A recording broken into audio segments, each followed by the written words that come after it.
You guys, we need to talk about Ned Fulmer, because what he's doing right now looks an awful lot like he's trying to rebuild the Try Guys all over again, but on his own. Apparently, he's gathered a brand new crew and is rolling out content that feels way too familiar. And now that he's dropped a trailer, the internet is absolutely losing it. The backlash? Massive. And trust me, we have to unpack all of it. Like, honestly, as if Ned Fulmer hadn't already pushed people's patience to the limit. He's back, and somehow he's managed to make everyone mad again. Recently, he popped up in this completely random wrestling appearance that left the entire internet scratching their heads. Out of nowhere, he showed up at an untelevised AEW event in Florida under the ring name Nasty Ned, standing shoulder to shoulder with actual wrestlers. It was bizarre, especially considering that just last month, he launched a podcast called Rock Bottom. That podcast felt like his first public attempt to explain himself after the scandal. But let's be real, most people felt like he still wasn't taking the accountability he needed to. His first guest was his wife, Ariel, and the conversation, brutal. She made it crystal clear that they're no longer romantically involved and that forgiveness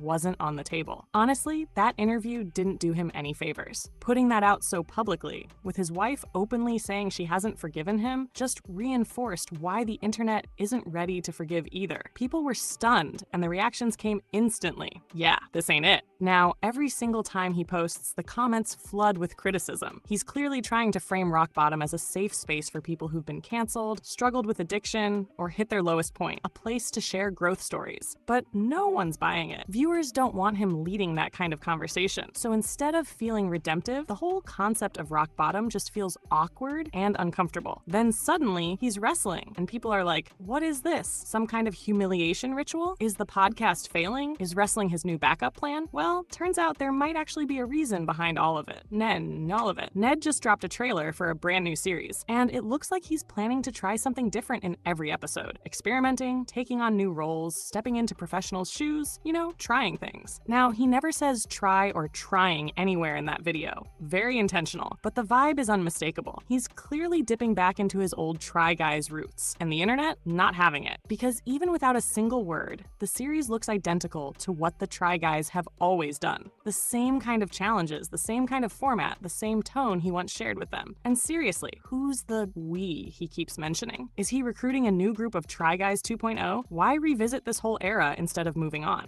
Welcome to my new channel. Here we go!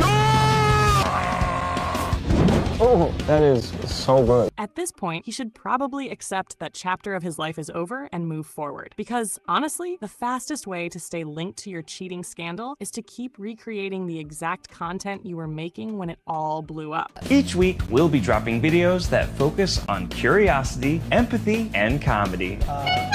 Yeah. And now he's talking about helping people find love? Come on. He's literally the last person anyone wants advice from in that area, given why he was canceled in the first place. Apparently, the whole thing is called a more curious world. At least, that's the phrase he's using. When he shared the trailer, he said, open quote, "I'm so excited to finally share what I've been working on for the past few years. Making people laugh and learning new things has always been my passion. I'll be pushing my body and mind to the limit." What's happening mile 11 through 15? Blisters might be getting worse. We'll go all the way up to 8 Gs for feeling up to it. Learning about different jobs and hobbies. Oh, hi. Wait. Oh. I might even help others find love. I have like a mouth or a spit fetish. I'm hearing some red flags. We'll taste some of the most delicious food in the world. Oh my God. Is this the greatest idea of all time? I'll try some cooking too. This is called the old slap it in a bowl technique. Only to be brutally roasted by a panel of comedians. There is life growing inside of me right now, but I somehow have lost my will to live. And possibly punished. So join our community and hit subscribe for more videos that make you curious. See you next week. Anything for your art, though, right? Anything, but we must sacrifice for art.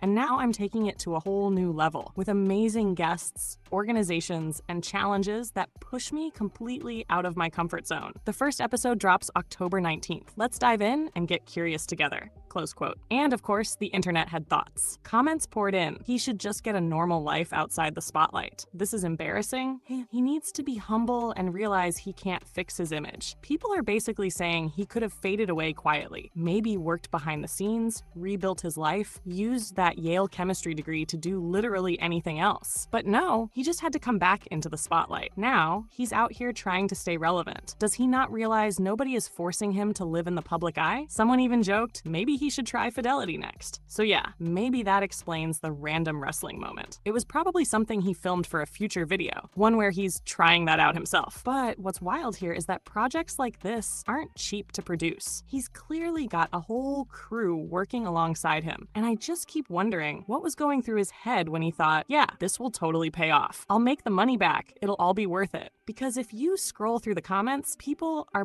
practically begging him to stop. They're saying this isn't the kind of content he should be chasing. Maybe he believes that going back to what once made him famous will somehow draw in a new crowd. Maybe people who don't really know his past and will vibe with this kind of content. In my own work, it's like the things that consistently drew people in were adorable family posts or talking about my wife, and then producers lean into that and like craft situations for me, and I don't know, over time it felt super pigeonholed and just like I had to fulfill this one like quadrant in a foursome to just be this like, you know, kind of caricature. But honestly, I don't see that happening. It feels like he's gambling everything trying to reboot the same Try Guys concept, and it's just digging the hole deeper. Like, come on, man. If this is what you truly loved doing, maybe you shouldn't have made the choices that completely blew up your life in the first place. And people keep quoting Ariel from that first podcast episode, where she looked at him and said, "You think you're that interesting?" What's crazy is he was already filming this new show while that podcast was coming out. I even got a DM months ago about him being spotted on set. At the time, I honestly assumed he was just working behind the scenes on some random production. No big deal. But no, turns out it was his own show. So when he was talking to Ariel, he was probably hinting at what he'd been filming.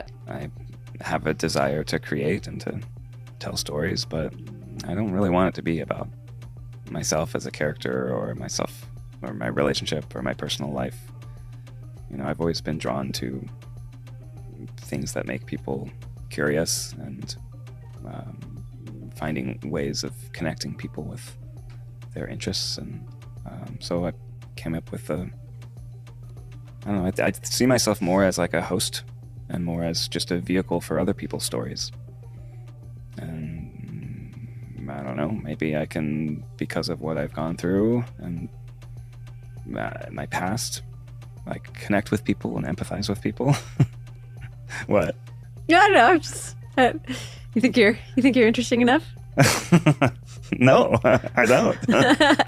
You think other people? I think other people would be interesting, and then that's regardless of whether I think I'm interesting. I don't want to talk about my personal life. Without actually saying it. And she probably already knew. You can almost feel that in her tone. Like she was thinking exactly what everyone else is saying now. Why are you doing this again? In that same podcast, Ned opened up about how his old online image was so wrapped up in being a family man and husband, and how he didn't love that, even though it worked for him. And well, we all saw how he broke free from that. Honestly, it all feels like ego, like this deep need to be the main character, the center of attention again. Because really, why else would he be launching a knockoff version of the Try Guys, doing the exact same thing, just under his own name? Was that the goal all along? To be the solo star of his own show? The internet sure doesn't think it's working. Comments keep saying his wife was what made him interesting, and that he needed the other Try Guys to make the content shine. So now, going solo, I don't know. Maybe this humbles him. Or maybe he'll just blame the internet for not forgiving him and refuse to see the truth, that people only found him compelling because of the others around him. He's clearly trying to move away from being seen as dad or husband. But the irony? People don't seem to like him without those roles. Anyway, this is where Ned's at right now. This is his big return, launching his own Try Guys reboot, while somehow still juggling that podcast at the same time. It's confusing, like, is it all going on the same channel? The whole thing is just wild. But you've seen how the internet's reacting. Now, I want to hear from you. What do you think about Ned trying to rebuild the Try Guys on his own? What do you think about the way he's framing this new solo content? Drop your thoughts in the comments below. I love reading what you guys have to say. I love you all so much, and I'll see you in the next video.